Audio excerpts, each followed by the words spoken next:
Correspondent Mike Marra. Hi, Mike. How you doing, Bart? I'm good. How are you? Can't complain. Happy day after Groundhog Day.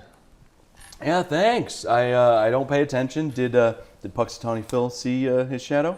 I don't know if he saw it or didn't see it, but we got 6 more weeks of winter. I don't even know which one that is. I don't either. We'll say he saw I it. see them pull that poor It is groundhog. so violent. It is so violent. That poor animal.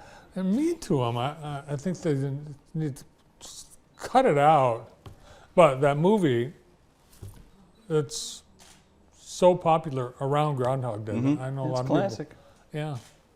So, big entertainment season, big ratings month in February. Yep. So all the big stuff gets rolled out. Grammys, the Super Bowl, new series on all the channels. The whole shebang. Yeah. What are you watching? You spend a lot of time playing video games. Yeah, I'm a really terrible entertainment correspondent this year, Bart. I haven't seen Wicked. I heard you did. Tell me about it. I saw Wicked. It's long. Yeah, 3 hours. It's long.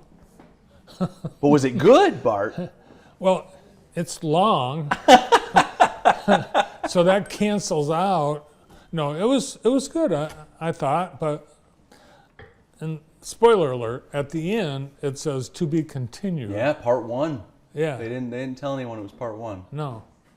So when we're watching something and you get to the end of it and it says to be continued. Yep. And you're not at the end, it's frustrating. Mm-hmm. But I guess the part 2 is coming out later this year. The same time, around the holidays, right, in December. Very expensive, well done. It was Sure. very talented people in the movie. It was entertaining. Yeah. Nominated for Best Picture. Is it going to win? No. No, I think it's too mainstream. It seems Sure. like the Academy loves to be edgy in who they give awards to. It's not unfair, but you do need to remember that Chicago did win Best Picture all those years ago. That was a stage musical adaptation, so Could who happen. knows? Well, you've seen one of the nominees. I did. I saw it on opening weekend. I saw The Brutalist. I heard that movie is properly titled because it's brutal in the length Sure. to watch. It's brutal threefold, Bart. Okay. It's brutal because it is 3.5 hours long. Oh my gosh. It's brutal because it's some intense content. It's about a Polish Holocaust survivor who moves to the States after World War II and tries to make a living as an architect. And it's tough being an immigrant in the States sometimes, right? And his life is trials and tribulations, but also the type of architecture that he does is brutalist style architecture. So that's what the title is referencing. It's obviously, we got the multiple meanings there. But yeah, it was great. It was as enjoyable as a movie can be when it's heavy content. But yeah, it was pretty great. And those of you who are out there who want to go see it, don't be too afraid by the runtime because there was a built-in intermission. Right there, yeah. Nice. And it wasn't just a thing that the movie theater that I went to did, right? It was right there, it was built into the movie. There was a timer right on the screen and everything. It was great. Do they have let's all go to the lobby? They did not. It would have probably cheapened the mood a bit. But yeah, no, it was good. So Adrian Brody. Does he age? Do they put makeup and stuff on him? It's just a short period of time. It's from probably 1947 into the early 50s, so they didn't have to put him in any old man makeup. The other main lead of the picture is Guy Pearce, who I've loved for years in so many things, and he's up for Best Supporting Actor, and I think. I was looking at the other nominees, and I think he's a shoo-in for the award. And I think the picture itself is a shoo-in. I haven't seen many of the other nominees, but I think like you said, the Academy loves to they love misery, right? And so I think that it's going to be pretty good for a lot of the awards, especially cinematography, art direction, editing. It was a technical marvel. It just looked really good the whole time. And it sounded good. The soundtrack was great. And the wildest thing is, in this world that we're living in, this landscape with these $300 million blockbusters, right? This picture only cost, I put that in big scare quotes, only cost $10 million, and they shot it in 30 days. That seems really cheap because they do have some what you would consider high-priced talent. Mm-hmm. Yeah. Well, it's you know, when you've got talent like Adrian Brody who want to work on, you know, pictures like this that are going to be awards contenders, sometimes they just take a paycheck, cut, right? Because they just want to do something good and fun and enjoyable. They want to, you know, hone their craft, right? Maybe they have a piece of it too. Yeah, maybe, right? You never know. You always get a percentage, right?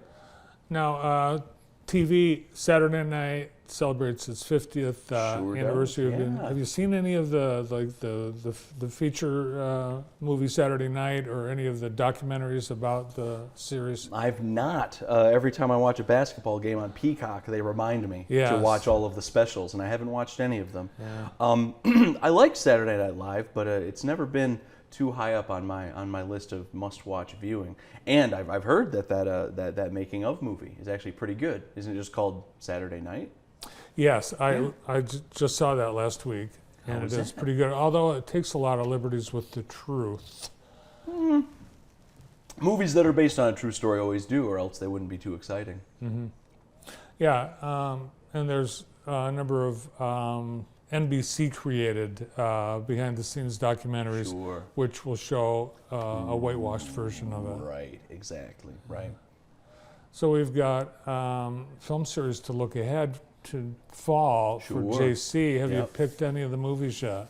I have not. I have not picked any of the movies, and this is actually going to be the basis for a talk that I am giving. A TED Talk? I am kinda, yeah. There's a group of community colleges, the Liberal Arts Network for Development, and I think it's a Michigan outfit. The Land Conference. Land Conference, yep. And we're meeting at Henry Ford College at the end of February, and I'm doing there's the quick 10-minute lightning talks, and I'm going to be there.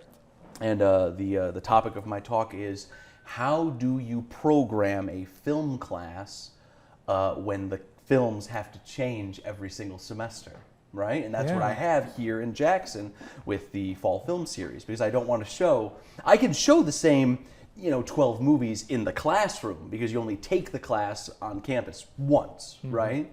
But if I'm showing films to the community at large, right? The community's not going to come out every October and see Halloween again. As much as I'd love to show Halloween every single fall, I can't do that, right? And so the talk is going to be about, how do I program a class that hits all the same beats that I want it to hit, but with a ever-evolving slate of films, right? So that's what it's going to be all about.